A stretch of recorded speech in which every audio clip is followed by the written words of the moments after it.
Sahabat setia Gowori yang dikasihi Tuhan, Shalom. Hari ini adalah Sabtu 19 Februari 2022. Happy weekend.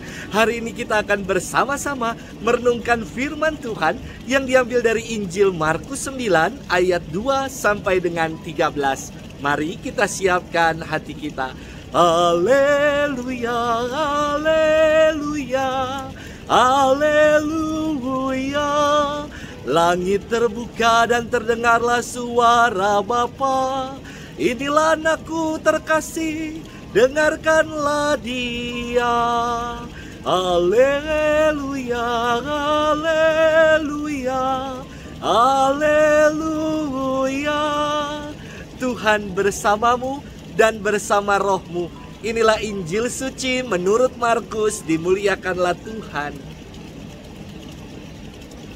Pada suatu hari, Yesus berbicara tentang bagaimana ia akan menderita sengsara.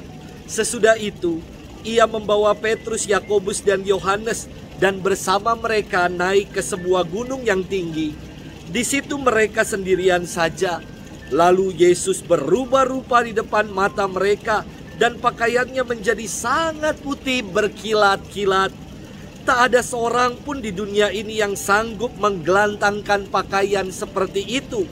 Maka tampaklah kepada mereka Elia dan Musa yang sedang berbicara dengan Yesus. Lalu Petrus berkata kepada Yesus, "Rabi, betapa bahagianya kami berada di sini.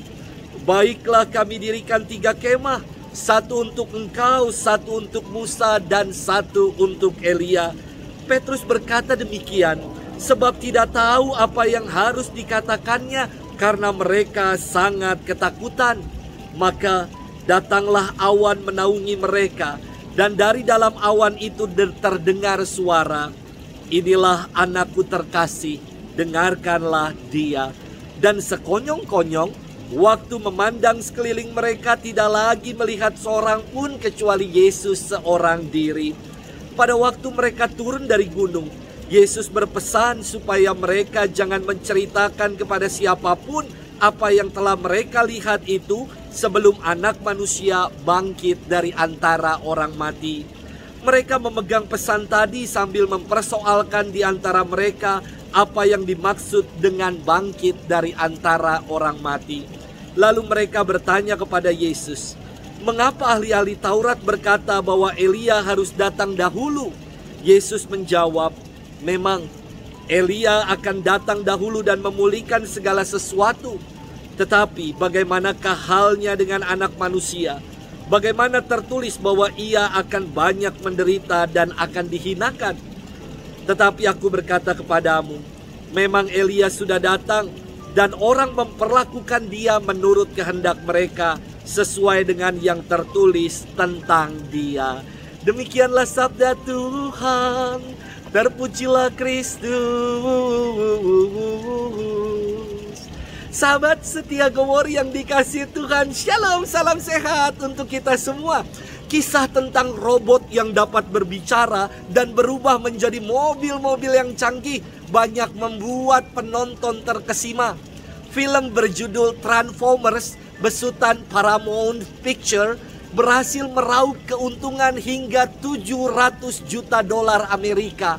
Bahkan film Transformers Age of Extinction yang dirilis pada tahun 2014 berhasil meraup keuntungan hingga 1 miliar dolar Amerika. Kata Transformers bentukan dari 2 kata Inggris, trans dan form, yang berarti berubah bentuk. Sahabat setia Gowori yang dikasihi Tuhan, hari ini kita akan merenungkan perihal kisah transfigurasi yang katanya dekat dengan kata Transformers.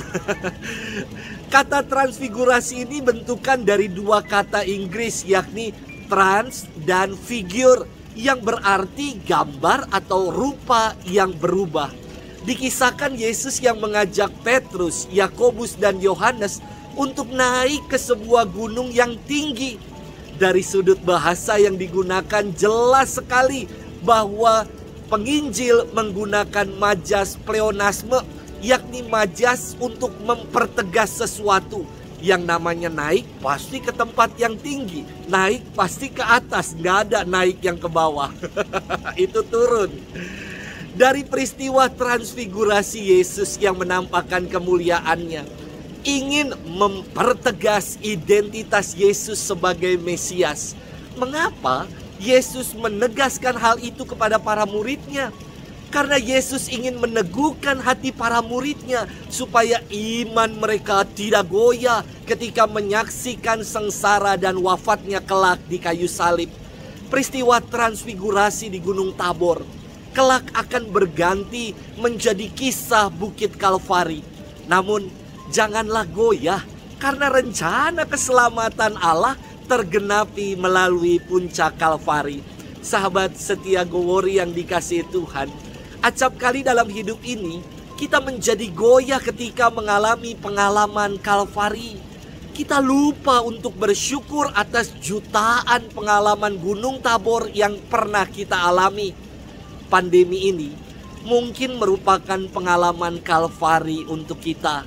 Namun janganlah kita goyah, sebab Dia senantiasa menyertai kita. Selamat bermenung dan Tuhan memberkati kita selalu. Dalam nama Bapa dan Putra dan Roh Kudus. Amin.